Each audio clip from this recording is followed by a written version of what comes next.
Entonces, este primer corte, es un corte a nivel del mesencéfalo, lo van a reconocer muy fácilmente porque acá van a encontrar al acueducto de Silvio, lo vemos muy bien, ¿sí? Al acueducto cerebral.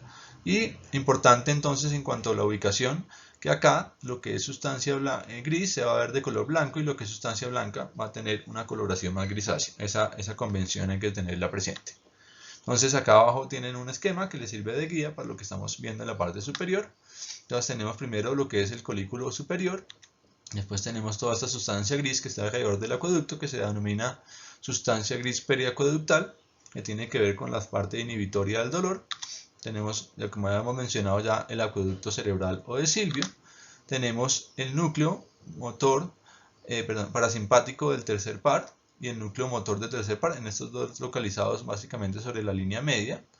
Recordemos que este tercer par entonces va a tener su origen a través del colículo superior, entonces tanto su núcleo motor como su núcleo parasimpático van a estar localizados en esta porción.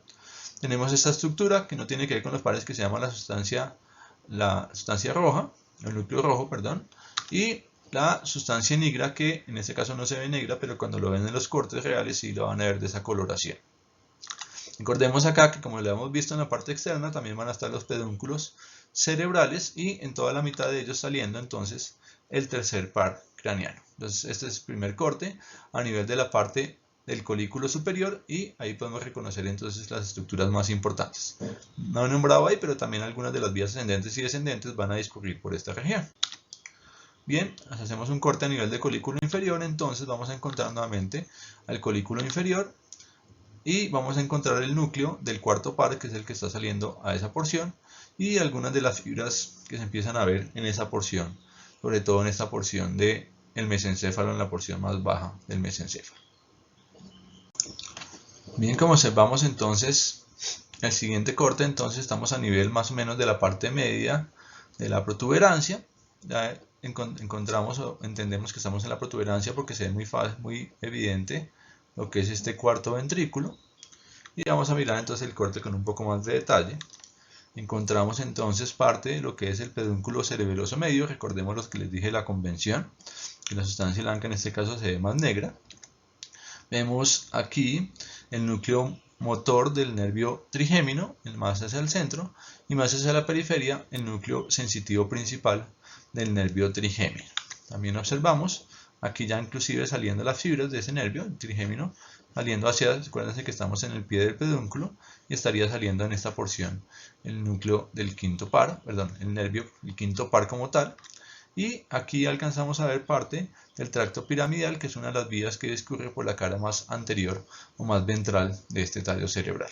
Recordemos acá, pues no lo nombré, pero ya les había dicho que este es el cuarto ventrículo y por eso entendemos que estamos a nivel de la protuberancia.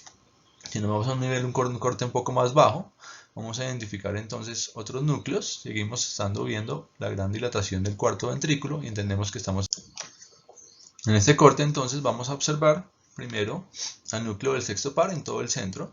Digamos un poquito hacia la periferia vamos a encontrar algo del núcleo trigeminal del nervio trigémino, del núcleo espinal, y también podemos ver algo de lo que es de partecita muy pequeña de los núcleos vestibulares, y además de encontrar el núcleo del nervio facial. Y recordemos entonces que este nervio facial va a hacer esta descripción, va a hacer este trayecto para salir después por acá, ¿sí?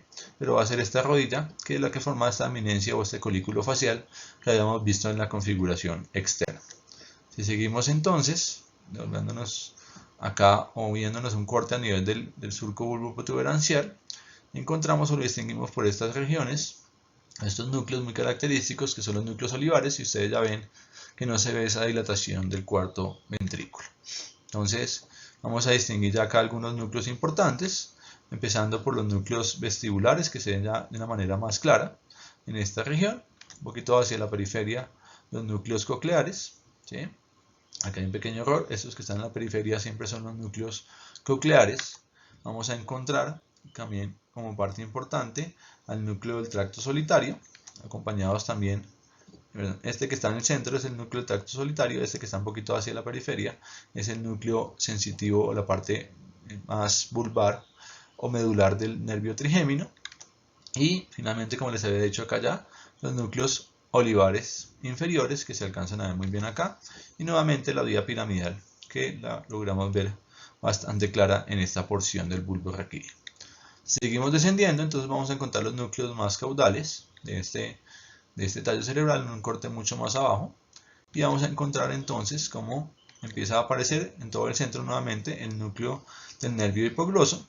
Vuelven y aparecen parte de esos núcleos vestibulares acompañados del núcleo motor dorsal del vago, acompañado en esta región, y seguimos viendo en esta porción el núcleo espinal del nervio trigémino, y finalmente hacia esta región todo lo que tiene que ver con los núcleos vestibulares que se alcanzan a ver, parte también acá.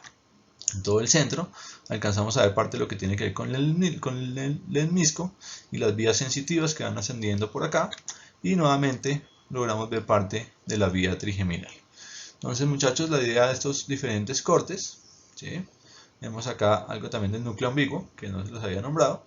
Es un núcleo que también está un poco perdido en la localización que les decía de medial hacia lateral, pero que si ustedes tienen en cuenta, sí está un poco más lateral, sin embargo no se ubica en la misma región de los demás núcleos. El núcleo ambiguo, recordemos que tiene relaciones con varios de los pares craneanos.